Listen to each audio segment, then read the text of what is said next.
ದಾವಣಗೆರೆಯಲ್ಲಿ ಚುನಾವಣೆ ಮುಗಿದ್ರೂ ಕಾಂಗ್ರೆಸ್ ಒಳಗಿನ ಬೇಗುದಿ ಕಡಿಮೆ ಆಗಿಲ್ಲ. ಈಗಾಗಲೇ ಈ ಚುನಾವಣೆಗೆ ಸಂಬಂಧಿಸಿ ಇಬ್ಬರು ಮುಸ್ಲಿಂ ಮುಖಂಡರ ತಲೆದಂಡವಾಗಿದೆ. ವಿಧಾನ ಪರಿಷತ್ ಸದಸ್ಯ ಅಬ್ದುಲ್ ಜಬ್ಬಾರ್ ಅವರನ್ನ ಪಕ್ಷದ ಪ್ರಾಥಮಿಕ ಸದಸ್ಯತ್ವದಿಂದ ವಜಾ ಮಾಡಲಾಗಿದೆ. ನಸೀರ್ ಅಹಮದ್ರಿಂದ ರಾಜೀನಾಮೆ ಪಡೆದುಕೊಂಡು ಬಿಡುಗಡೆ ಮಾಡಲಾಗಿದೆ. ಇದೀಗ ಕಾಂಗ್ರೆಸ್ನ ಮುಖಂಡರು ಬೆಂಗಳೂರಿನಲ್ಲಿ ಪತ್ರಿಕಾಗೋಷ್ಠಿ ನಡೆಸಿ ಜಬ್ಬಾರ್ ವಿರುದ್ಧ ಗಂಭೀರ ಆರೋಪ ಮಾಡಿದ್ದಾರೆ. ದಾವಣಗೆರೆಯಲ್ಲಿ ಸ್ಪರ್ಧಿಸಿದ್ದ ಎಸ್ಡಿಪಿಐ ಅಭ್ಯರ್ಥಿ ಅಫ್ಸರ್ ಕೋಡ್ಲಿ ಪೇಟೆ ಅವರಿಗೆ ಅಬ್ದುಲ್ ಜಬ್ಬಾರ್ ಅವರು ರಹಸ್ಯವಾಗಿ ಹಣಕಾಸಿನ ನೆರವು ನೀಡಿದ್ದಾರೆ ಅಂತ ಈ ಮುಸ್ಲಿಂ ಮುಖಂಡರು ಆರೋಪಿಸಿದ್ದಾರೆ. ಹೀಗೆ ಆರೋಪಿಸಿದ ಮುಸ್ಲಿಂ ಮುಖಂಡರ ಆರೋಪ ಅಪರಿಚಿತರಲ್ಲ. ಕರ್ನಾಟಕ ಪ್ರದೇಶ ಕಾಂಗ್ರೆಸ್ ಸಮಿತಿಯ ಉಪಾಧ್ಯಕ್ಷ ARM ಹುಸೇನ್ ಇದರಲ್ಲಿ ಸೇರಿದ್ದಾರೆ. ಇನ್ನೋರ್ವ ಉಪಾಧ್ಯಕ್ಷ ಸಯೀದ್ ಅಹಮದ್ ಕೂಡ ಸೇರಿದ್ದಾರೆ. ರಾಜ್ಯ ಗ್ಯಾರಂಟಿ ಸಮಿತಿಯ ಉಪಾಧ್ಯಕ್ಷ ಮೆಹರೋಜ್ ಖಾನ್ ಕೂಡ ಸೇರಿದ್ದಾರೆ. ಇವರ ಜೊತೆಗೆ ಉಬೇದುಲ್ಲಾ ಶರೀಫ್ ಕೂಡ ಸೇರ್ಕೊಂಡಿದ್ದಾರೆ. ಅಲ್ಲದೆ ಸಲೀಂ ಅಹಮದ್, ರಿಜ್ವಾನ್, ಅರ್ಷದ್ ಮುಂತಾದವರು ಸೇರ್ಕೊಂಡಿದ್ದಾರೆ. ಮನೆಯಲ್ಲೇ ಕೂತ್ಕೊಂಡು ಬೆಂಗಳೂರಿಂದ ಕೂತ್ಕೊಂಡು ಬಿಜೆಪಿಗೆ ಪರೋಕ್ಷವಾಗಿ ಸಹಾಯ ಮಾಡ್ತಾ SDPನವರಿಗೆ ಸಹಾಯ ಮಾಡ್ತಾ ಅವರಿಗೆ ಹಣಕಾಸಿನ ನೆರವನ್ನು ಕೊಡ್ತಕ್ಕಂಥ ನನ್ನ ಗ್ರೌಂಡ್ ರಿಪೋರ್ಟ್ ನನ್ನ ಹತ್ರ ಇದೆ, ಆ ವಿಡಿಯೋ ಕ್ಲಿಪ್ ನನ್ನ ಹತ್ರ ಇದೆ.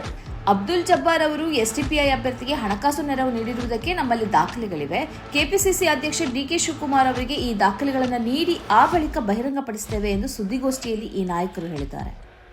ನಮ್ಮಲ್ಲಿ ವಿಡಿಯೋ ದಾಖಲೆಗಳು ಇವೆ ಎಂದು ಕೆಲವರು ಹೇಳಿದ್ದಾರೆ. ದಾವಣಗೆರೆಯಲ್ಲಿ ಈ ಬಾರಿ ಮುಸ್ಲಿಂ ವ್ಯಕ್ತಿಗೆ ಟಿಕೆಟ್ ನೀಡಬೇಕು ಅನ್ನೋದು ಸಚಿವ ಜಮೀರ್ ಅಹಮದ್ ಖಾನ್ ಅವರಿಂದ ಹಿಡಿದು ಪ್ರಮುಖ ಮುಸ್ಲಿಂ ನಾಯಕರ ಆಗ್ರಹವಾಗಿತ್ತು.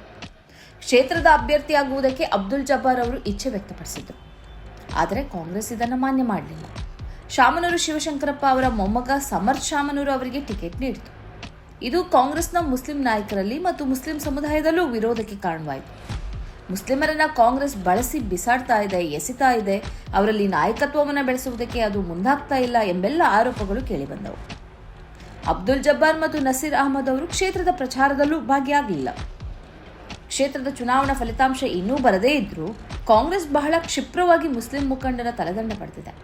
ಇದೀಗ ಮುಸ್ಲಿಂ ಮುಖಂಡರಿಂದಲೇ ಪತ್ರಿಕಾಗೋಷ್ಠಿಯನ್ನು ನಡೆಸುವ ಮೂಲಕ ಕಾಂಗ್ರೆಸ್ ಮುಸ್ಲಿಂ ಮುಖಂಡರ ವಿರುದ್ಧ ಮುಸ್ಲಿಮರನ್ನ ಎತ್ತಿಕಡ್ತಾ ಇದೆ ಎಂಬ ಆರೋಪ ಎದುರಾಗಿದೆ.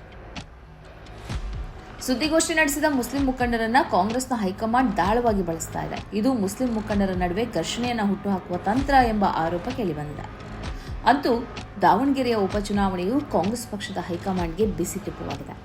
ಈ ಫಲಿತಾಂಶದಿಂದ ರಾಜ್ಯ ಕಾಂಗ್ರೆಸ್ ಆಡಳಿತಕ್ಕೆ ಯಾವುದೇ ತೊಂದರೆ ಆಗುವುದಿಲ್ಲ. ಗೆದ್ದರೂ ಸೋತರೂ ಬಹುಮತದಲ್ಲಿ ಯಾವುದೇ ವ್ಯತ್ಯಾಸ ಉಂಟಾಗುವುದಿಲ್ಲ.